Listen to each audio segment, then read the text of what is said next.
Bar association అధ్యక్షులు వేణుగోపాలరావు గారికి, ఇక్కడికి విచ్చేసిన న్యాయవాదులందరికీ, ప్రత్యేకంగా ఈ దీక్షా శిబిరానికి నిన్న మేము ప్లాన్ చేసినప్పుడు గుంటూరు నుంచి తరలివచ్చిన మా జిల్లా అధ్యక్షులు గాది వెంకటేశ్వరరావుకి, అదేవిధంగా సోదరుడు గౌరీశంకర్ గారికి, ఇక్కడ విచ్చేసిన ప్రతి ఒక్కరు కూడా నమస్కారం. ఇక్కడ డిబేట్ జరగాల్సింది చట్టం ఏ విధంగా అసలు ఇంప్లిమెంట్ అవడానికి కోసం ఈ ప్రభుత్వం ఇంత అనాలోచిత నిర్ణయం ఎందుకు తీసుకున్నారండి. డ్యూ ప్రాసెస్ అనేది ఎప్పుడు కూడా ఈ వైఎస్ఆర్సీపీ గవర్నమెంట్ ఫాలో అవ్వడం లేదు. ఇప్పుడు గ్రామాల్లో మనం నిర్వహించాల్సిన గ్రామ సభలు ఇప్పుడుగా జరగాల్సింది, ముందే జరగాల్సింది. గ్రామ సభలు కానీ, ప్రజల దగ్గర నుంచి అభిప్రాయ సేకరణ కానీ, ఈ చట్టం గురించి నిపుణులతో మాట్లాడడం కానీ, న్యాయ నిపుణులతో మాట్లాడడం కానీ, సలహాలు తీసుకోవడం కానీ, ఇవన్నీ కూడా డ్యూ కన్సల్టేషన్ ప్రభుత్వం ఎప్పుడు కూడా ఒక చట్టం తీసుకొస్తున్నప్పుడు చేయాల్సిన సందర్భం. దురదృష్టమైన పరిస్థితి ఏంటంటే రాష్ట్ర శాసనసభలో జరగాల్సిన చర్చలు కూడా సరైన రీతిలో జరగడం లేదు. కాబట్టి ఇటువంటి చట్టాలపైన పూర్తి అవగాహన కల్పించడంలో ప్రజాప్రతినిధులు కూడా విఫలమవుతున్నారు.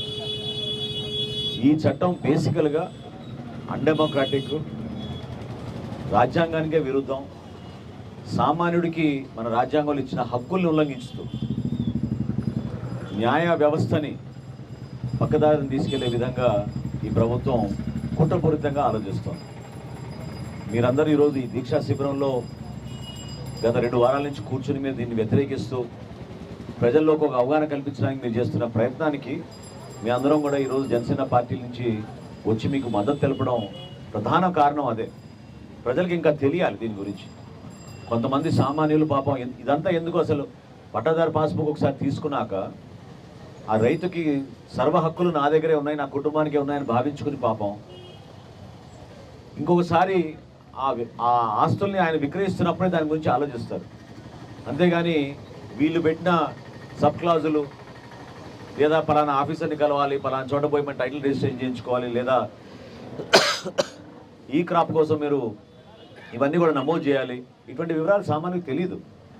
వాళ్ళందరూ కూడా ఎదురు చూసేది ఏంటంటే ప్రభుత్వం నుంచి నిజాయితీగా మా వ్యవసాయ భూముల్ని, మా భవనాల్ని, మాకున్న స్థిరాస్తుల్ని రక్షించే విధంగా ప్రభుత్వం చట్టాలు తీసుకురావాలి. అంతేగాని ఉన్న వ్యవస్థని దుర్వినియోగం చేసుకుని వాళ్ళ స్వార్థం కోసం ఈ భూమి హక్కుల చట్టం గురించి ఈ రాష్ట్ర ప్రభుత్వం తీసుకున్న ఈ అనాలోచిత నిర్ణయాన్ని సమాజంలో ఉన్న ప్రతి ఒక్కరు కూడా కొంచెం ఒకసారి ఆలోచించి ఎందుకు మన తరఫున ఈ న్యాయ పోరాటం చేస్తున్నారు, న్యాయవాదులు ఎందుకు దీన్ని వ్యతిరేకిస్తున్నారు అనేది అర్థం చేసుకోవాలి. వాస్తవ పరిస్థితులకు విరుద్ధంగా వీళ్ళు చేస్తున్న దౌర్జన్యాలు, క్షేత్రస్థాయిలో భూ కబ్జాలు, ఇటువంటి అంశాలపైన వాళ్ళు రాజకీయ నేపంతో, రాజకీయ కోణంతో వీళ్ళు తీసుకొచ్చిన ఈ చట్టం తప్ప సామాన్యుడికి ఇంకా ప్రొటెక్షన్ ఇవ్వాలి, తన ఆస్తులకి గౌరవం ఉంటుంది, ఒక పద్ధతి ఉంటుంది, ప్రొసీజర్ ఉంటుంది, ఆ ప్రొసీజర్ ఫాలో అయ్యే విధంగా ఎవరు దానికి విరుద్ధంగా వెళ్ళలేరనే భరోసా మాత్రం ఈ చట్టం కల్పించడం లేదు. దాన్ని దయచేసి ప్రతి ఒక్కరు కూడా గమనించాలి. ఎందుకంటే 563 సివిల్ కోర్టులు మనం ఏర్పాటు చేసుకున్నాం, అదొక వ్యవస్థ. ఆ వ్యవస్థని పక్కదారి తీసుకెళ్ళి ఈరోజు వీళ్ళు సృష్టించిన 26 జిల్లాల్లో ట్రిబ్యునల్ ఏర్పాటు చేస్తాం, ఆ ట్రిబ్యునల్లోనే పరిష్కారం జరగాలి. ఇద్దరి మధ్య భూతగాదాలు ఎక్కడైనా వచ్చినా, సపోర్టింగ్ డాక్యుమెంట్స్ లేకపోయినా దాన్ని నిర్ణయించే అధికారం టైటిల్ రిజిస్ట్రేషన్ ఆఫీసర్కి ఇస్తున్నారు.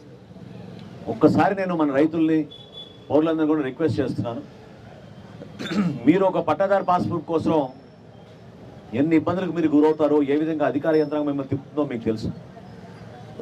రాజకీయ వ్యవస్థ దాన్ని ప్రశ్నించడానికి లేకపోతే పూర్తి స్థాయిలో మీకు న్యాయం జరగదు. దాన్ని వ్యతిరేకించాల్సిన అవసరం ఖచ్చితంగా ఉంది. ఎట్టి పరిస్థితుల్లో కూడా ఈ చట్టాన్ని విత్డ్రా చేయాలి. ఇది కేవలం కొంతమందికి లబ్ధి కలగడానికి కోసం, ఈ వ్యవస్థని వాళ్ళ చేతిలో పెట్టుకోవడానికి కోసం వాళ్ళు చేసిన ప్రయత్నం. రేపటి రోజున కొత్త ప్రభుత్వం ఏర్పడిన తర్వాత జనసేన పార్టీ, తెలుగుదేశం పార్టీ కలిసి ఈ చట్టాన్ని ఖచ్చితంగా ఆ జియో 512ని అబెయన్స్లో పెట్టి ప్రతి ఒక్కరికి ఇందులో కన్సల్టేషన్ చేసి ఇంకా మెరుగైన పరిపాలన అందించే విధంగా మేము చేస్తాం తప్ప ఇటువంటి అనవసరమైన చట్టాలు తీసుకొస్తే మాత్రం ఈ రాజకీయ వ్యవస్థ కూడా దాన్ని ప్రశ్నించాల్సిన బాధ్యత మా అందరిపైన ఉంటుంది. మీడియా మిత్రులందరూ కూడా నేను రిక్వెస్ట్ చేసేది ఈ వ్యవస్థ గురించి, వీళ్ళు చేస్తున్న దుర్మార్గమైన ఆలోచనల గురించి, ఇటువంటి చట్టాల గురించి ప్రజల్లోకి ఇంకా లోతుగా తీసుకెళ్లాల్సిన అవసరం ఉంది. పౌర సమాజంలో చాలామంది మన తెనాల్లో ఎంతో చైతన్య కలిగిన వ్యక్తులు ఉన్నారు. నిజంగా ఈ గతంలో నాకు రెండు నెలల క్రితమే నాకు మన దర్శికోటేశ్వరరావు తీసుకొచ్చిన దీని గురించి ఏపీ ల్యాండ్ టైటిలింగ్ యాక్ట్ గురించి ఆయన పుస్తకం ఇచ్చారు. అది చూసి ఆ రోజే ఆశ్చర్యపోయాను. తప్పకుండా హైకోర్టులో దీన్ని పిల్లు వేయాలి, మన అందరం కూడా ఆలోచించుకోండి అని చెప్పి ఆ రోజు నా సలహా ఇవ్వడం జరిగింది. ఈ రోజున వాస్తవంగా తెనాలి బార్ అసోసియేషన్కి ఉన్న చరిత్ర, మీకున్న చైతన్యం, మీకున్న పోరాట స్ఫూర్తిని మీరు నిలబెట్టండి. మీకు అండగా మీ అందరం కూడా నిలబడతాం. ఎట్టి పరిస్థితుల్లో కూడా ప్రభుత్వం దీన్ని విత్డ్రా చేసేంత వరకు రాజకీయ పార్టీలుగా మీ అందరం కూడా మీకు అండగా నిలబడతామని మనస్ఫూర్తిగా సందర్భంగా తెలుపుకుంటూ నాకు ఈ అవకాశం ఇచ్చినందుకు తప్పకుండా రాబోయే రోజుల్లో మీకు ఈ సమస్య పైన మీరు విజయం సాధిస్తారని ఒక ఆశతోటి ఈరోజు మీది శిబిరాన్ని సందర్శించడం జరిగింది. అందులో భాగంగా తెలుగుదేశం పార్టీ నుంచి కూడా మనకి మాజీ శాసనసభ్యులు ఆలపాటి రాజేంద్ర ప్రసాద్ గారు వచ్చారు. కాబట్టి తప్పకుండా మీ ఇద్దరం కూడా ఈ సందర్భంగా మీకు ఆ హామీ ఇస్తూ. చూసారు కదండి, మరి ఈ వీడియో కనుక మీకు నచ్చినట్లయితే ఒక లైక్ కొట్టేసి మీ అభిప్రాయాన్ని కూడా కామెంట్ బాక్స్లో తెలియజేస్తూ ఇలాంటి ఇంట్రెస్టింగ్ అప్డేట్స్ కోసం మా ఛానల్ని సబ్స్క్రైబ్ చేసుకోండి.